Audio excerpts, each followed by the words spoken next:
Okay, today's lesson is on section 1.3, which is solving by factoring. Don't forget to do your warm-up exercises. These are things you're going to want to FOIL. Even number 3, you're going to need to rewrite that and then FOIL it. And number 4, you're going to want to set that up as a quadratic. So make sure that you're using both components and you're FOILing when you're multiplying. Example number 1 is to factor the trinomial of the form x squared plus bx plus c. When you look at your trinomial, you want to see two sets of parentheses, 1x plus m and 1x plus n.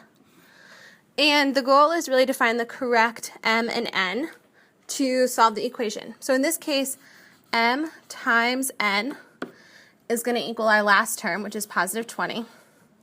And m plus n is going to equal our middle term, which is negative 9.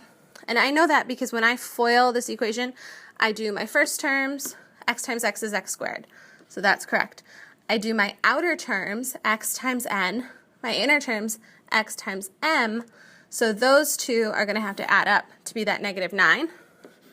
And then I do my last terms, m times n, and I know that has to be 20. So I need to think about factors of 20 that will also give me a sum of negative 9. So factor pairs are 1 and 20, and 4 and 5, and 2 and 10. So when I think about adding any set of those factors, the ones that add up to 9 are 4 and 5. But 4 plus 5 doesn't equal negative 9. So I'm going to need to use a negative 4 and a negative 5. That tells me negative 4 plus negative 5 equals negative 9. And two negatives multiplied together equal positive, so negative 4 times negative 5 is positive 20. So now that I have that information, I plug it back into my formula, x minus 4 times x minus 5, and that's going to be my equation factored. Now the reason I want to factor is because then I'm going to have to solve for the 0 values or the x values. If you want to check your work, you can just FOIL. X times x is x squared. X times negative 5 is minus 5x. Negative 4 times x is negative 4x. Negative 4 times negative 5 is positive 20. I combine like terms, and I get x squared minus 9x plus 20, which is what I wanted. So we're all set with that example. Letter B is a similar example. In this case, m times n needs to equal negative 12, and m plus n needs to equal positive 3. So again, I think about the factors of 12, 1 and 12, 2 and 6, 3 and 4. And then which sets of those factors are going to add up to be positive 3.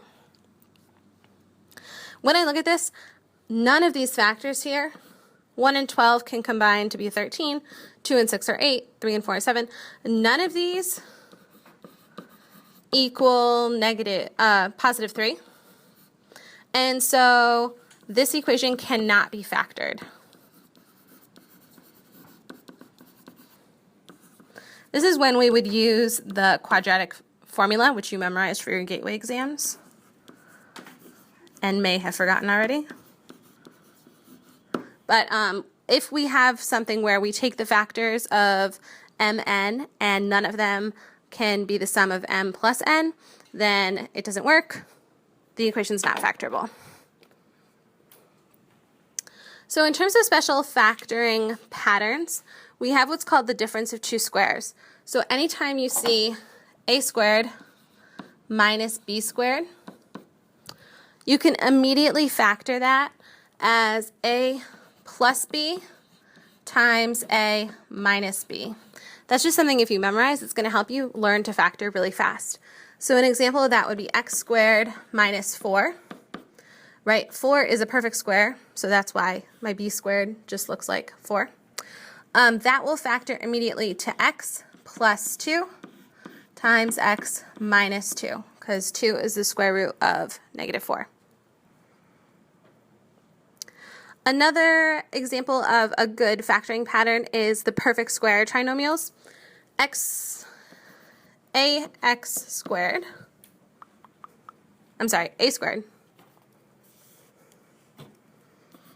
plus 2ab plus b squared is going to equal a plus b squared, and a squared minus 2ab plus b squared equals a minus b squared.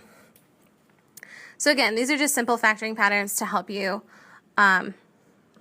memorize so you can factor a little quickly.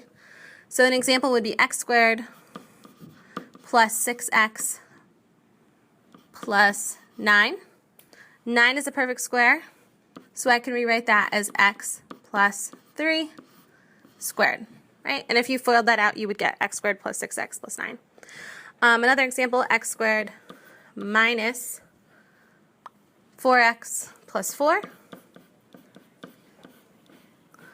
is the same as x minus 4 squared. Sorry, x minus 2 squared, because 2 is the square root of 4. The next example is to factor each expression. These you can definitely use those key rules that we did before. The difference of two squares, a squared minus b squared is just a plus b times a minus b. So a squared minus b squared is the same as a squared minus b squared, right? 49 is the same as negative 7 squared. So I can rewrite this as x minus 7 squared. And letter B is just factoring a trinomial. So 36 is a perfect square. So all I need to do is d plus 6 squared will give me d squared plus 12d plus 36. You really just want to look at what the perfect square is in that last term and use the square root of it. And if I looked at this and I FOILed it out to check my work, I would have d squared plus 6d plus 6d plus 36, which is the same as d squared plus 12d plus 36. And I have the same answer. The next property we want to look at is the zero property. The zero property basically says that if x plus a times x plus b equals 0, then one of these terms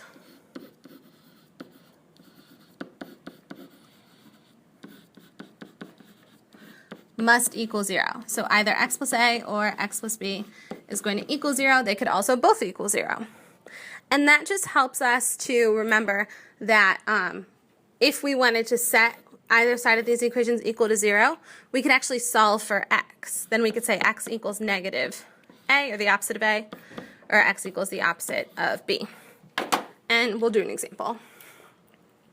So what are the roots of the equation x squared minus 5x minus 36?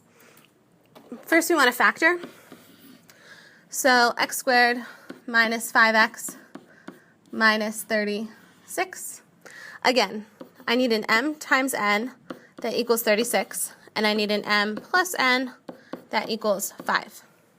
So factors of 36 can be 1 and 36, 2 and 18, 3 and 12, 4 and 9, or 6 times 6. Okay? Any of those pairs that can combine in any way to be 5. Well, 4 and 9 will be 5, but they need to subtract, which is also fine because I get a negative 5, right? Negative 5, negative 36. So when I combine, x should be minus 9 times x plus 4, because a minus 9 and a positive 4 would give me a negative 5, and a minus 9 times positive 4 would be negative 36. So I factor my answers, and then I need to solve for the zeros. So I can say x minus 9 equals 0, and also x plus 4 equals 0, which tells me x equals 9 or x equals negative 4.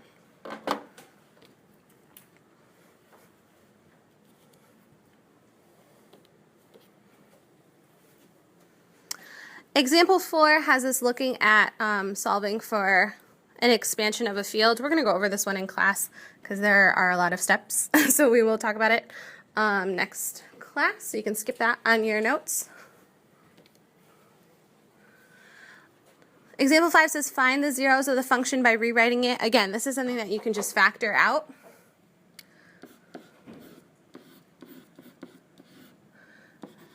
Mn needs to equal negative 12. M plus n is negative 1. Right away, I know that's going to be 3 times 4. So x minus 4 plus 3.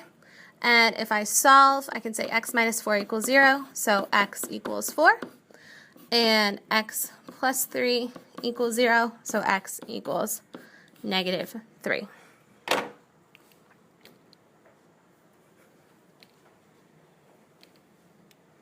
Last thing you're going to want to do is your daily homework quiz. Don't forget to show all of your work.